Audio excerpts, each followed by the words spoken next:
Howdy, and welcome to another episode of Untold Tales from this side of nowhere. I'm your host, Connor Jones, and this is the first episode of 2024. I'm excited to be with you, and I can't wait to share another story from just about as close as you can get to the middle of nowhere. That is Poverty Flats, Wyoming. But first, this episode is sponsored by Basin Pharmacy in Basin, Wyoming. Basin Pharmacy is your hometown pharmacy, as well as your source for over-the-counter medicine, vitamins and supplements, as well as office supplies, Russell Stover chocolates, and greeting cards. You can stop in Monday through Friday from 9 a.m. to 6 p.m. and Saturdays from 9 a.m. to noon. We're also sponsored here by the Wyoming Welcome Program. The most recent service offered by the Wyoming Welcome Program is called Table Talk. The people over there at Wyoming Welcome place brochures on restaurant tables in Cody and Powell that are filled with fun facts about Wyoming, jokes, and the month's holidays. In addition to this fun information, they include advertisements from local businesses. So if you are interested in being included in a brochure and getting your business out there, please send them an email. Their service is affordable and effective. And you can reach them at HALEYJ, that's Haley J, at wyomingwelcome.com. And now, the podcast. As I mentioned, it is now 2024. I can't believe it, but Untold Tales from this side of nowhere has now been running for an entire year. So this is the first episode of our second year, number 27, and I'm just amazed that we've made it this far. And I want to thank you for listening in and sharing our podcast with your friends and family. I really hope that these stories are able to reach people and give them a good laugh and a little bit of an idea of what it's like to live in the Cowboy State. So, this week's episode is about one of my personal follies, what I would consider to be one of my character flaws, I suppose. Though it's not necessarily my character that's at fault. It is my knees. And that's why I've titled this story, Weak Knees. You'll understand as you listen what I am talking about. So, here goes. Back in the 1800s, when Europeans first ventured out into the West, they faced obstacles that would make any but the toughest of men turn tail and head back to the East and civilization. Aside from braving the elements and encountering a variety of lethal wildlife, people had to make do with what they had, often acting as nurse, doctor, and mortician where none could be found. For instance, when mountain man Jim Bridger was just 19 years old, one of his trapping companions, Hugh Glass, had an unfortunate encounter with a bear in which he sustained horrific injuries. According to accounts of the fight, the bear was killed, and everyone except Glass himself thought he was dead too. He reportedly suffered a fractured leg, a torn scalp, a punctured throat, and numerous gaping wounds of the kind bears are so fond of inflicting. Jim Bridger and another trapper, John Fitzgerald, were assigned to stay with Glass and wait for him to die. Unbeknownst to most historians, Jim Bridger actually suffered from a bit of a weak stomach, and Hugh Glass's injuries were almost more than he could take. In an attempt to lighten the mood, Glass entertained Bridger and Fitzgerald with some jokes. "Well, fellers," he said, "I guess I barely survived that run-in with the old Grizz. Ha, ha, ha, ha." His companions failed to laugh at the mangled man's joke, but Glass wasn't one to give up easily, So he tried again. Hope I don't get too cold at nights with this newly bared head of mine. Fitzgerald sighed, and Bridger did his best to look anywhere but at the remnants of Glass's scalp, which they had wrapped in an old blanket, which used to be a gray color, but was quickly becoming a shade of dark pink. If his injuries don't get him, those jokes surely will, Bridger said to Fitzgerald, grimacing at Glass's oozing wounds. I'm afraid you're right, the other man replied. They finally couldn't take any more of the sight of Glass or his jokes, and decided the poor man was on his way out anyway, so they buried him in a shallow grave and rejoined the rest of their party. With each shovelful of dirt, Glass fired off another joke. Glass, if you don't shut your trap, I'm gonna hit you with this shovel, Fitzgerald growled, heaving another scoop of dirt over the wounded man. Glass struggled to raise his head and spit out a piece of gravel or two. Please, fellers, don't leave me here. It would be unbearable. His guffaws were cut short when Bridger tossed another shovelful of dirt onto his face. When their work was finished, Bridger and Fitzgerald headed west. Glass, who, as I previously mentioned, was not one to give up, having recovered somewhat, rose from his grave to hike some 200 or 300 miles to Fort Kiowa. His jokes weren't successful there either, so he decided to give up his comedic pursuits and focus on hunting down and killing Bridger and Fitzgerald for being too squeamish to stitch him up. You see, there are many things an outdoorsman should be. He should be prepared for anything, from a rainstorm to a grizzly attack. He should be knowledgeable, with a deep understanding of beast, fish, and fowl. He should be able to sharpen a knife, shoot a rifle, and cast a fly line. He should be ready with a joke in a tight place and a story in a comfortable one. There are many things he should be, but one thing an outdoorsman should not be is squeamish. It pains me to say it, but I have on occasion suffered from a case of weak knees myself. I'm not trying to say I'm actually squeamish. To do so would endanger my status as an outdoorsman. But it is true that there are situations that make me uncomfortable where even Jim Bridger probably wouldn't have even batted an eye. My lack of nerve when it comes to life-threatening injuries, chronic illness, and any kind of organ transplant is a source of no small embarrassment to me. But it's important to own your faults, and I own mine. In fact, I have bought and paid for them many times over. Needless to say, even though I own up to my inability to stomach gory stories and encounters with blood, and energetic nosebleeds, and large paper cuts, it doesn't mean I like to advertise this character flaw. For one thing, my aversion to human blood comes as a surprise to those who know me and my family well. For instance, my father and my sister are both pharmacists, a profession which requires a lot of time studying the human body and its various ailments. Then there's me. Even reading about a particularly severe torn fingernail is enough to make me squirm. You can imagine my chagrin and my lack of composure at the mention of blood. I recall one occasion on which I gave my cousin Jim a ride home from college in Rexburg to go deer hunting, and he asked if we could listen to an audiobook he was finishing up. Sure, I replied in the affirmative. Just hook up your phone and we can listen to it on the truck speakers. Jim connected his phone, and we started in on an adventure novel about recovering historical artifacts from an ancient mine shaft.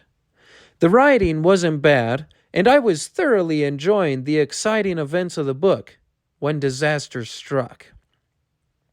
A support beam in the mine shaft the team was excavating broke, and one of the adventurers' arms was pinned beneath it. Of course, the tunnel was quickly filling with water, so the author had no choice but to launch into a highly graphic and descriptive account of how the hero of the story hacked off the man's arm with a blunt axe. Even as I type this, I'm squirming a bit, so you can imagine how I reacted at the time. My stomach started twisting into agonizing knots, and about the time my vision started getting fuzzy on the edges, I determined it may be a good idea to pull over. Sorry, I groaned to Jim as I slowed to a stop beside the Buffalo Bill Reservoir outside of Cody. I need a second. I slid my chair back, unbuckled my seatbelt, and unceremoniously wedged my head between my knees in an effort to avoid passing out. Are you okay? Jim asked, the concern obvious in his voice. Yeah, I gasped between shaky breaths. I'm just not great with the whole hacking off limbs thing. That was pretty descriptive. Oh, yeah, sorry, Jim said. I didn't know you were squeamish. I whipped my head up with a jerk. Squeamish? Me? No, I'm not squeamish. I just get a little weak-kneed now and then. I'm fine, really. Okay, Jim shrugged, then raised his eyebrows. Aren't you going deer hunting this weekend? It was a valid question, I suppose. If I struggle with a gory passage in a story, or even a detailed diagram in a textbook, how do I deal with the blood that accompanies hunting and fishing? Interestingly enough, my weak knees only kick in when I encounter human blood or injury. From the time I was a kid, I was an active participant in butchering deer, elk, and even the occasional sheep. While I catch and release a fair amount of fish, I've kept and cleaned just as many. The truth of the matter is, I'm just fine as long as no one cuts a finger or gets a fishhook lodged anywhere too painful. In fact, I may be a little more hardened when it comes to butchering than some of my cousins. My Aunt Janet used to call me up when her hens quit laying and it was time to slaughter chickens because her boys didn't like killing them. I guess growing up in a ranching community, the circle of life was a part of life, and I grew accustomed to it. Is my high tolerance for the sight of animal blood and my lack of nerve for human bloodshed a paradox? Perhaps.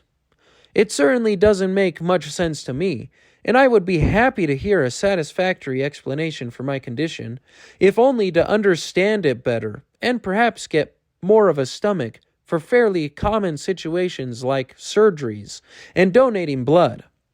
My weak knees have gotten me into some real trouble a time or two, and fainting at the sight of blood can actually be a major inconvenience. For instance, the health insurance at the school where I work offers a wellness incentive to those who take a blood panel every year. I am a notorious tightwad, so if there's any way I can save a few bucks, I'll do it. My wife, Lily, wasn't too sure about the whole thing. Honey, what about your weak knees? Are you sure a blood draw is a good idea? Sure, it won't be a problem, I assured her.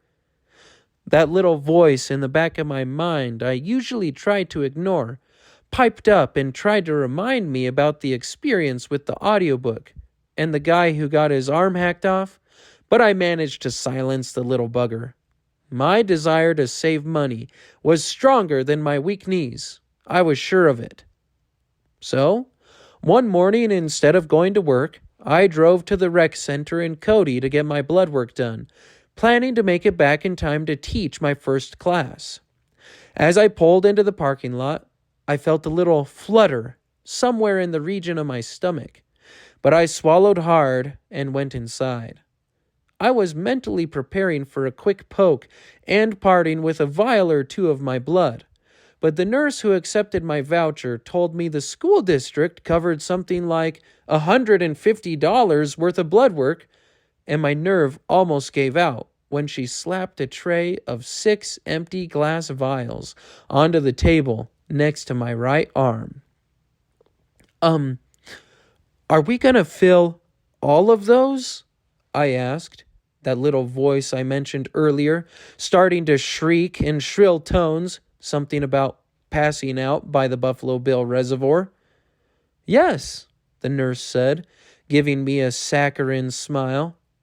Do you struggle with needles? No, not at all, I grunted, and set my jaw as she cinched a little rubber tourniquet around my arm. I was about to say something about my weak knees, but she was already getting her first syringe ready. I suddenly became very interested in a spot on the wall above her right ear. I didn't feel any pain, at least not at the place where I got poked. My gut was a different story. Almost from the time she started extracting my blood like some scrub-wearing mosquito, that familiar feeling of my stomach twisting into knots threatened to break my composure. I took a deep breath and exhaled slowly, trying not to tense up like a bungee jumper preparing to leap from a suspension bridge. Wow, you're pretty tense, the nurse said. Yeah, a bit, I said. That wasn't so bad, though. What? Oh, that was just the first one. We've got 5 more to go. I swallowed my breakfast for the second time that day and set my jaw. Part of me was starting to think our insurance premium was actually very reasonable after all. I could always sell a car or even our house if I had to, right? We didn't need to pay for the boys to go to college. A century passed, and the nurse filled another vial. 3 down, the rest of my life to go. I could see people working out in the gym on the floor above me. I tried to imagine I was up there, lifting weights, running, doing anything but getting the blood sucked from my veins. The nurse asked me where I worked, and I replied as best I could, trying to pretend I wasn't feeling rather ill. I glanced at the clock on the wall. If I left in the next 20 minutes, I would get back to work just in time to greet a class of 7th graders. I hoped I could drive. All right, that should do it, the nurse said cheerfully, throwing away the used needle. I had done it. I was finished. My weak knees hadn't prevailed. I nodded and looked down to where the nurse was placing a Band-Aid over the little hole in my left arm. That hadn't been so bad after all. I rose to my feet and grabbed my jacket from the folding table. Just when I thought everything was going to be fine, I did possibly the worst thing I could have done in that situation. I looked at the tray of blood samples. Oh, that's a lot of blood, I murmured. And that's when my weak knees kicked in. With a groan, my legs folded beneath me, and I sat down with a thud. A wave of dizziness washed over me. Things started to go dark, and my stomach performed Olympics-worthy acrobatics inside me.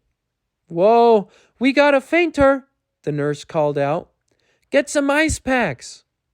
For a few minutes, I was the subject of a lot of embarrassing attention. The nurse supported me on my plastic chair and fanned my face with the lid from her first aid kit. A couple ice packs covered the back of my neck, and the nurse instructed me to take some deep breaths. In an effort to make me feel less childish, I'm sure, I was supplied with a selection of foods that would have been perfect for snack time at a preschool. With shaky hands, I accepted a little juice box and ate a granola bar with cartoon superheroes on the wrapper. You're gonna be just fine, honey, the nurse crooned. So much for my reputation as a stoic outdoorsman. A few minutes later, and after giving a lot of assurances that I was just fine, I was back on my way. My legs managed to hold out while I taught my classes, and by the end of the day, I had all but forgotten my weak-kneed episode. When I finally got home, Lily had her laptop open, doing some work for her business. Hey, dear, how was your day? She beamed. Oh, all right, I said. How was yours? It was good, she said. Did you get your blood work done? Something weird started happening with my legs, and I immediately grabbed the counter for support.